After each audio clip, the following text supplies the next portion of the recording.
community. I welcome you all to this time of worship. Come, let us worship our God, who is the potter and the healer of our lives. Come, let us adore Jesus Christ, who opens our spiritual eyes and executes justice for the discriminated. Come, let us give thanks to the Holy Spirit, who stirs us to transform and liberate others. Let us pray. Creator God, we thank you and praise you for all the blessings that you have bestowed upon us. As we gather before you with our open hearts and minds, God, give us wisdom to understand the text which we are going to meditate upon. Inspire us to open our minds to respect the people who are discriminated. Let this time of worship be a time to think about the people who are discriminated by the society for various reasons. Still our hearts and minds to help the people who are in bondage. We seek your holy presence throughout the worship. In Jesus' name we pray. Amen. Let us continue to worship God by singing a Naman Kirtanam.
weaknesses and misattached to the needs of others around us.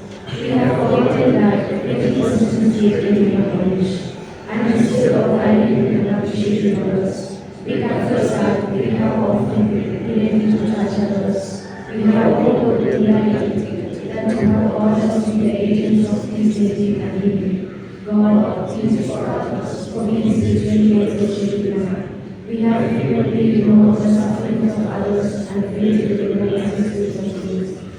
May the merciful God, who created the earth and connected the relationship between humans and nature, forgive us for our wrongdoings and transform our ways. Amen.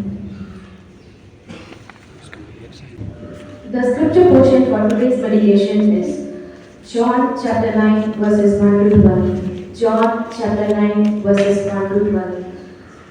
As Jesus walked along, he saw a man blind from birth.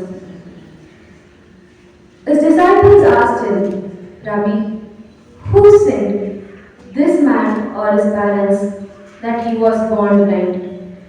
Jesus answered, neither this man nor his parents sinned. He was born blind so that God's work might be revealed in him. We must work the works of him who sent me. While it is day, night is coming when no one can work. As long as I am in the world, I am the light of the world. When he had said this, he spat on the ground and made mud with saliva and spread the mud on the man's eyes, saying to him, go, wash in the pool of Siloam, which means sent. Then he went and washed.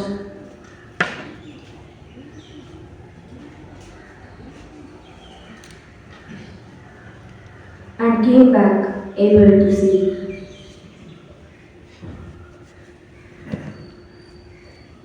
The neighbors and those who had seen him before as a beggar began to ask, is this not the man who used to sit and beg? Some were saying, it is he. Others were saying, no, but it is someone like him. He kept saying, I am the man. But they kept asking him, then how were your eyes opened? He answered, the man called Jesus made mud, spread it on my eyes, and said to me, go to Siloam and wash. Then I went and washed and received my sight. They said to him, where is he? He said, I don't know. Here ends the reading. Let us pray. Let the words of my mouth and the meditation of all our hearts be acceptable to you, O Lord, our rock and our Redeemer. Amen. Good morning, UTC community. I entitled my sermon as Interconnectedness, a call to transform vision. Interconnectedness, a call to transform vision. The pericope is from Book of Science in John Gospel. The Gospel is divided into 4 divisions: Prologue, the Book of Science, Book of Glory, and Epilogue. The passage John 9 had a very good dramatic structure. The whole chapter contains 3 acts in a drama. The setting of this passage can be taken as temple gate in connection with the other words. The verse 8 tells, after healing the man blind, they spoke as one who sat and wept. We may take a pitch near one of the temples. And sending the blind man to pool of Siloam indicates the temple setting, because we can see pool near the temple, which is to purify one's sins by immersing inside the pool before entering into temple. The red passage is not only about the physical healing of the blind man, but also the social blindness causing discrimination of physically blinded person. And it tells that physical blindness had occurred because of sin. It indirectly means that complete healthy person would be the one who is born without any sin. Jesus objects this idea and says there is no connection between one's sins and physical disability. The discrimination was not because of his disability, but because of social blindness. So Jesus used the natural liberative elements like saliva, mud, water to heal the blind man and also to remove the social blindness. Disability or differently able is an umbrella term which shares blindness, low vision, hearing impairment, dwarfism, intellectual disability, etc. There are 21 different types of disability according to the rights for person with disability. The origin of disability may be caused by various methods. For example, it may be by birth or accident or due to loss of a dear ones.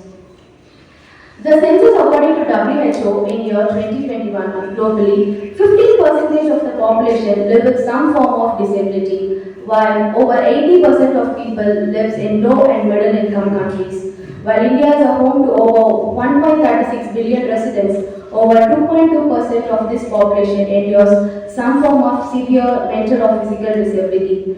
People consider disability on the basis of human physical conditions and other connected factors. Helena gives simple definition for disability of a disabled person. A person who is in or her society is regarded as disabled because of a difference in appearance or behavior. In most instances, disabled persons have functional limitations and restrictions. The disabled person are considered to be polluted body. They are considered to be socially and economically poor. The social constructs of the blind man, harnessing. Here in the red passage, we see the blind man has a congenital disability which is from his birth. The blind man was isolated in the society and he was not allowed to be a part of worship in the temple. He had parents who were unable to take care of him that caused isolation from his family. So there is no work for him to survive, so he was begging near the temple. The people who were seeing his vulnerable situation were asking what is the reason for his vulnerability. They themselves assumed that he was marginalized and isolated because of his disability. And there was also another assumption that disability was because of his or his parents' sin. The Pharisees believed that people with able body personality are physically, religiously, economically, and socially well-being people. So Pharisees consider blind man to be physically disabled, religiously sinful, economically poor, and socially marginalized. In this text, the blind man was discriminated because he was not able as other people. Verse 8 states that the man was a beggar. He was identified as beggar who sits and begs outside the temple. This also tells us about the social background of the blind man. The blind man's parents were also not with him. In the Old Testament, Mephibosheth was also a disabled person, but he was with King David in the palace and shared the table with King. In 2 Samuel 9:7, it clearly states about the family background of Mephibosheth. We clearly see how social background is important in one's life. Since Mephibosheth is from king's background, King David called him and honored him, but no one was there to recognize the blind man. Here in the blind man's passage, social background was considered economically poor and he was not able to recognize. He was discriminated because of his disability, which they considered as punishment of sin. Purity pollution. In the red passage, the interrogation of the disciples in verse 2, Rabbi, who said, this man or his parents, that he was born blind? This question was asked out of Jewish ideology. Usually, Jews connect illness or disability as sinfulness. The Old Testament portrays disability in different ways. Disability holds with marks of impurity that disqualifies one from temple worship. Hence, those who are physically blind were not permitted to enter the temple at Jerusalem. This is according to 2 Samuel 5:8. In Leviticus 21:18-21 says, the blind and the lame shall not come into the house because they are considered as impure. Here in the passage, disciples ask these questions based on these ideas. Since it is congenital disability which is from birth, may be interpreted as sin of parents. Because the book of Deuteronomy states that God punishes the children for the iniquities of their parents. This is interpreted as the sin of parents could lead to physical disabilities. This is interpreted as the sin of parents could lead to physical disabilities in their offspring. In the red pericope, the man is considered as purity pollutant, impure, and he is discriminated by Pharisees and by other people. Since Pharisees is considered as pure, disciples tried to philosophize or theologize the problem by asking this question. But Jesus looked the problem from different perspective. In fact, disciples were trying to find the root cause of a man's problem, but Jesus saw the problem of the visually challenged man as an opportunity to demonstrate the God's work in and through this man. Jesus ignored the theological speculation of the disciples that his or a parent's past sin are the cause for blind man. Jesus was more interested in helping the man out or liberating him from the oppressed. So Jesus used mud and saliva as liberating elements to heal. Liberative elements, mud and saliva to heal the blindness of an individual and the society. Jesus used discriminated elements to heal the blind man in purity and pollution. In the purity and the pollution system of Judaism, saliva and mud are polluting agents. In verse 6, Jesus spat on the ground and made mud with saliva. The materiality in Jesus' action is noticeable, even when he involved in the miraculous activities. When Jesus healed the other disabilities just through his words and by touch, here Jesus used elements to heal. This shows Jesus wanted to heal the blind man using different elements that signifies the coexistence of nature and human, that is mud and saliva. Here in the verse, Jesus provides the divine and intangible healing by using tangible elements. As sign of this, Jesus mixed saliva with the dust of the earth and anoints man's eyes. The Greek word that is used for clay is bilios, which is moistened of the earth, of a clay consistency. NRSV uses the word mud. Mud is used to create a man in Genesis. The verse says God created Adam out of dust of earth. The creation of man was from dust. As God used mud to create humankind, here Jesus uses mud to recreate the person by giving him a sign. Jesus joins with the nature in bringing heal to the man born blind, which emphasizes the importance of nature in the life of human beings. Just as God used mud for creation, Jesus used mud to recreate this man who lost his wholeness. It is significant that Jesus uses mud from which humans are made. According to Genesis creation story, humans are mud men and mud women into whom God breathed life. Saliva is an extracellular fluid produced and secreted by salivary glands in the mouth. It is bodily fluid that has several functions. Saliva is considered as discriminated one in Jewish tradition. Saliva was considered as a spit to be unclean. In Leviticus 15:8 states, if the one with the discharge spits on a person who are clean, then they shall wash their clothes and bathe in water and be unclean until evening. But in the other way, saliva had some medicinal properties to heal some disease. Jesus used saliva and mud, which was considered to be impure, to heal the so-called impure man. The things that were believed that it would pollute humans were used by Jesus to give new life to a visually challenged man. The elements of nature that were treated as unclean by Jews are now turned into the tools of liberation of the man from almost every oppression. Siloam, a symbol of transformation. In verse 7, Jesus asked the man to go and wash in the pool of Siloam. The Greek word Siloam, which means sent. Here, Jesus uses water to do mighty work or miracle, where Jesus says, I am the living water in John 4:14. Water cleans the dirt, so Jesus asked the man to wash in water. Jesus now proceeds in action. Here, Jesus is not asking about faith as like in other synoptic gospels. The act of the blind man itself as a faith act at an elementary level. Here, Jesus purifies the purity polluted. Here, the blind man act of going to the pool shows his obedience, and as a result, he receives sight. The pool which he was directed by Jesus was the one from which water was drawn for the Feast of Tabernacles. The blind goes to the pool without depending upon anyone, which shows that he waited for God to heal, and this shows how much he was isolated and discriminated from the society.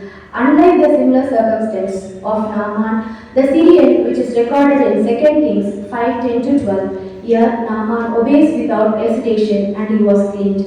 Elijah's strong command to Naaman to wash himself in the river Jordan, this result a kind of rebirth for Naaman, which his flesh became the flesh of a little child.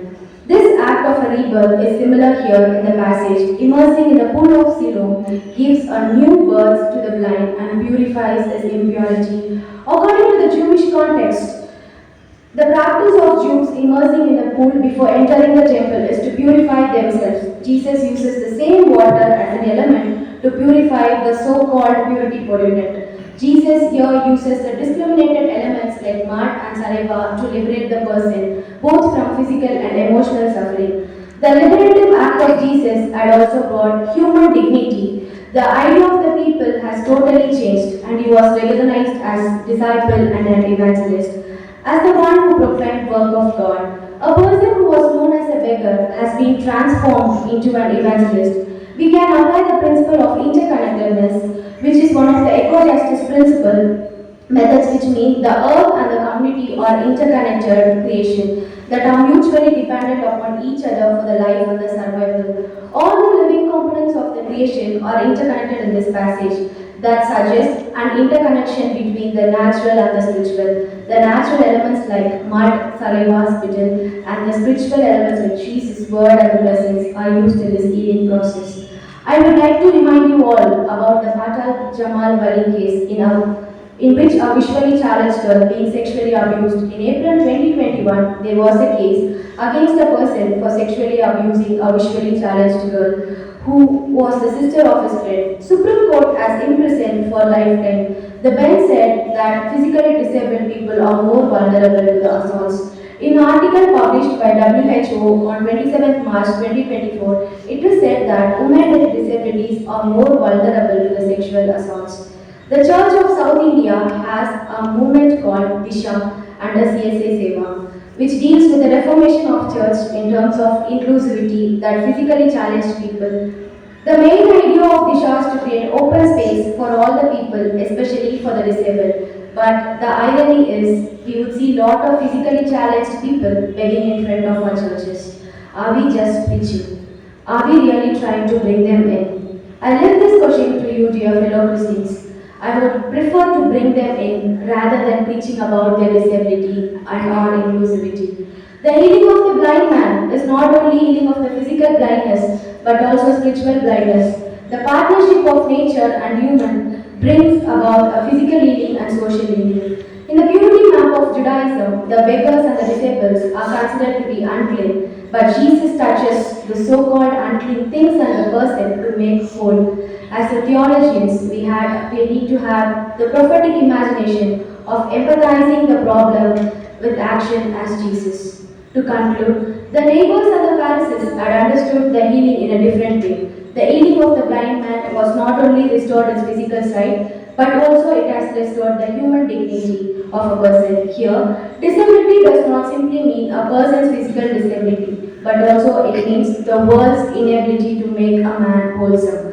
The man lived all his life as a disabled person, but the world was unable to recreate him. The transformative power of Jesus in human lives is astonished. The spiritual eyes of the people which discriminate and see the people as disabled should be transformed. The story has an irony that people who had a good sight have lost their spiritual sight, and the man who lost his physical sight had a good spiritual sight.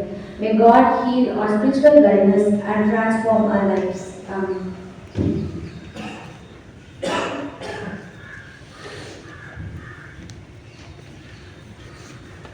As we all heard the word of God, let us all rise and affirm our faith in His name.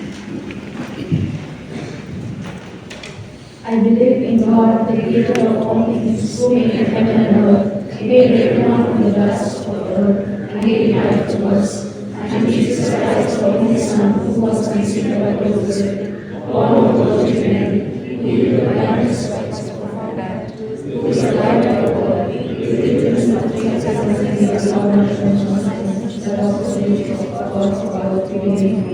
Jesus is the resurrection of the Lord, who is Jesus from God's love, to redeem and restore everyone who has a dignity. He has ascended to heaven and come again to establish a new world, everyone to teach equally. empowers us to treat people with dignity. We believe in the one Holy Catholic Church as an exclusive community of people, oppressed and marginalized to share their worship with one another.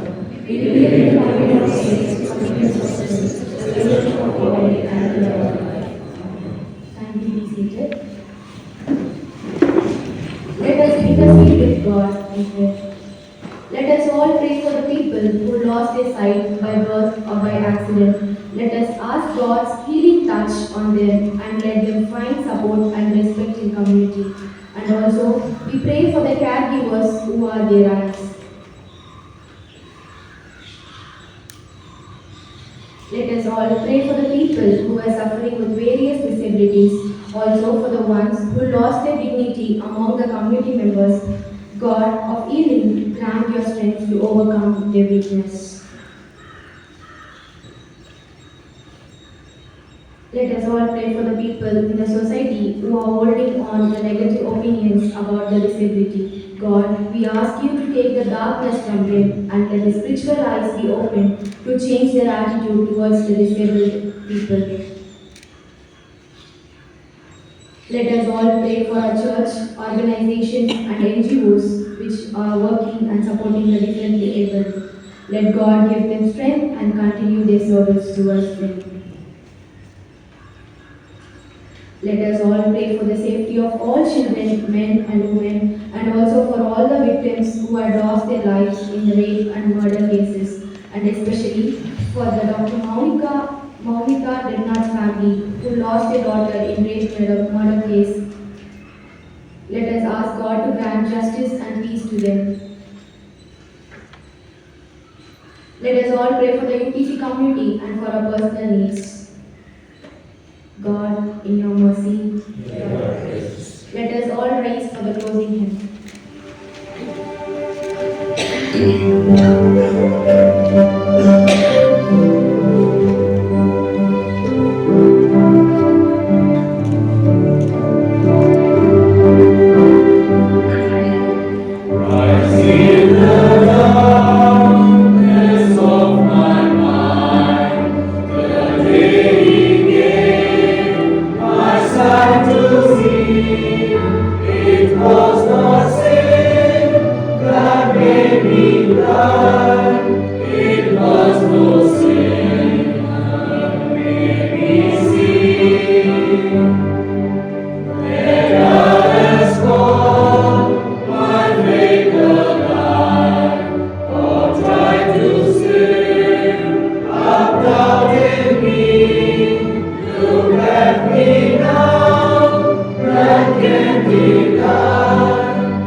Give us courage and strength to break the social construction which marginalize people with various disabilities.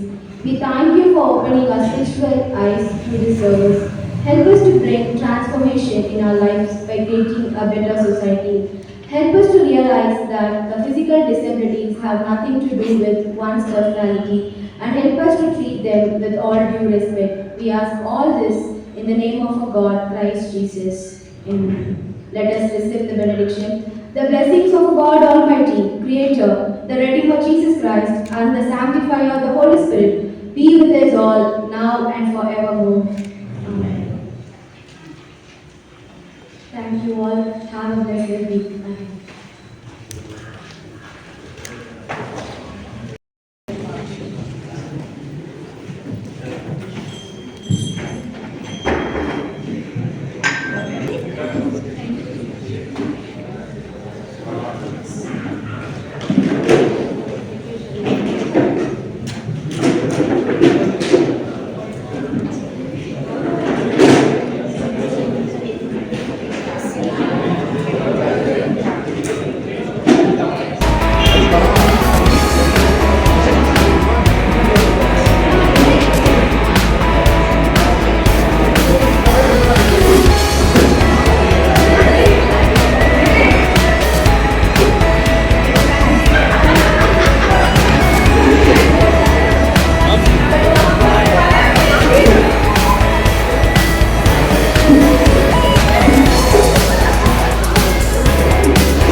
You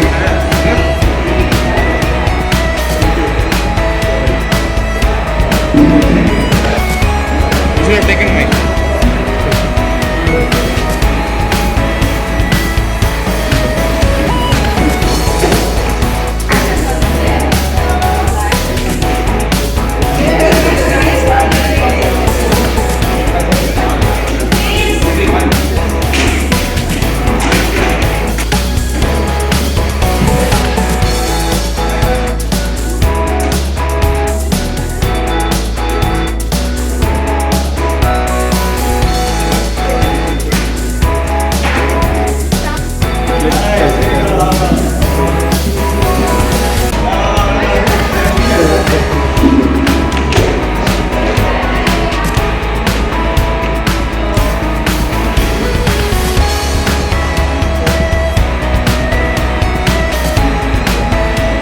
மற்றதை காமிக்கலாம்.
Okay, see.